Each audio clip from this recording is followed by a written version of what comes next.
ভারতের আমজনতার কথা চিন্তা করে আমাদের দেশ থেকে তাদের দুর্গাপুজোকে কেন্দ্র করে আমরা ইলিশ পাঠাইছি, কিন্তু বিপরীতে ভারত কি পাঠাচ্ছে আমাদের আমজনতার জন্য? আজকে এই দায়ভারটা আমাদের অন্তর্বর্তী সরকারের যিনি প্রধান উপদেষ্টা আছেন, যারা দায়িত্বশীল আছেন, যারা ইলিশ পাঠানোর জন্য কথা বলেছেন, তাদের সকলকে নিতে হবে যে কোনো রকম পাত্তা দেওয়া ছাড়া ইলিশ দেওয়ার দিনই একবার ঘোষণা আসছে, উল্টা করে বাংলাদেশিদের লটকাবে। নাম্বার 2, দ্বিতীয়, আপনি দেখেন প্রত্যেকটা ঘটনা বাংলাদেশের জনগণের সাথে তাদের মেসেজ। নাম্বার 2, বাংলাদেশকে ভেঙে দুই টুকরা করে দেওয়ার ক্ষমতা রাখে ভারত, জনগণের সাথে কিন্তু এই কাজটা রিলেটেড। আর এখন যেটা করছে, গেল 2 মাস আগেই বাংলাদেশের ইতিহাসে সর্বশ্রেষ্ঠ বন্যা দেখেছি আমরা কুমিল্লা জেলাসহ বিভিন্ন জায়গায়।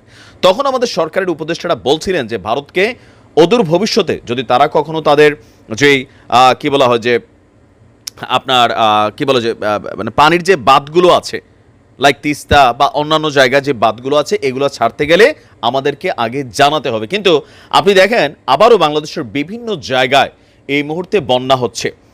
গত কয়েকদিন ধরে ভারী বৃষ্টিতে এমনিতেই বেড়ে গেছে তিস্তার পানি। এরই মাঝে আপনার 2 দফায় আজকে গজলডোবা বাঁধ দিয়ে ভারত পানি ছেড়ে দিয়েছে। পানির পরিমাণ কত? 11,000 কিউসেক পানি, একটা হিউজ পানি। এখন আমাদের বাংলাদেশ কি বলছে যে আমাদের কাছে কি অনুমতি নিছে বা সামহাও আমাদেরকে কোনো মেসেজ দিছে? না। বাংলাদেশের প্রথম সারির গণমাধ্যম কালের কণ্ঠ রিপোর্ট বলছে, বাংলাদেশের বন্যা পূর্বাভাস এবং সতর্কীকরণ কেন্দ্র বলছে এই বিপুল পরিমাণ পানি ছেড়ে দেওয়ার বিষয়ে ভারত আমাদেরকে কোনো ওয়ার্নিং দেয় নাই, আর বাংলাদেশ এই সম্পর্কে কিছু জানে না। খবর হচ্ছে আন্তর্জাতিক গণমাধ্যম বিবিসিকে কোট করে। আমাদের যিনি প্রধান নির্বাহী প্রকৌশলী আছেন সর্দার উদয় রায়হান, তিনি বলছেন ভারত যে বাড়তি পানি ছেড়েছে সে ব্যাপারে বাংলাদেশের কাছে কোনো অফিসিয়াল কোনো খবর নেই। গজলডোবা বাঁধ নিয়ন্ত্রণ কক্ষ থেকে জানানো হয়েছে ভারতীয় সময় রাত 8টায় প্রায় 6,000 এবং তারপরে রাত 12:30টায় আরও প্রায় 5,000 কিউসেক পরিমাণ পানি ছাড়া হয়েছে। বাঁধের কিছু কবাট বছরের একটা সময় খোলাই থাকে। তো এখন এই বিপুল পরিমাণ পানি ছেড়ে দেওয়ার জন্য আমাদের বাংলাদেশের তিস্তার আশেপাশে যে অঞ্চলগুলো আছে সেই অঞ্চলগুলো এখন বন্যা প্লাবিত হয়েছে। প্রশ্ন হচ্ছে, তাহলে আমাদের যে বর্তমান সরকারকে কোনো রকম পাত্তা দিচ্ছে, কিসের প্রতিশোধ নিচ্ছে ভারত? ডক্টর ইউনূস সাহেব তিনি জাতিসংঘে গিয়েছেন, সেখানে সারা পৃথিবীর যারা শক্তিশালী রাষ্ট্রগুলো আছে তাদের প্রধানরা ডক্টর ইউনূসের সাথে দেখা করেছেন, কোলাকুলি করেছেন, আঞ্জা দিচ্ছেন, অনেক কিছু হয়েছে, আমরা ভালো সাহায্য সহযোগিতা পাইছি। কিন্তু আপনি দেখেন ভারত কিন্তু বাংলাদেশের সাথে বৈঠকে বসে নাই। এটা কিন্তু ওয়ান কাইন্ড অফ অপমান ছিল।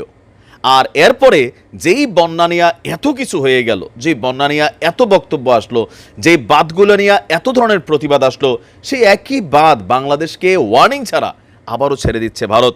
আর এই যে দায়ভারগুলা এজ এ সরকার প্রধান হিসাবে ডক্টর মোহাম্মদ ইউনূসের কাছেই যাচ্ছে, কারণ ভারতের সাথে এই নতজানু মেন্টালিটি আমরাও প্রথম থেকে বলে আসছি। ভারতের জনগণের সাথে আমাদের কোনো ডিস্টারবেন্স নাই, কিন্তু কিছু জিনিস আছে যেগুলোতে আমাদের দেশের জনগণ ক্ষতিগ্রস্ত হচ্ছে।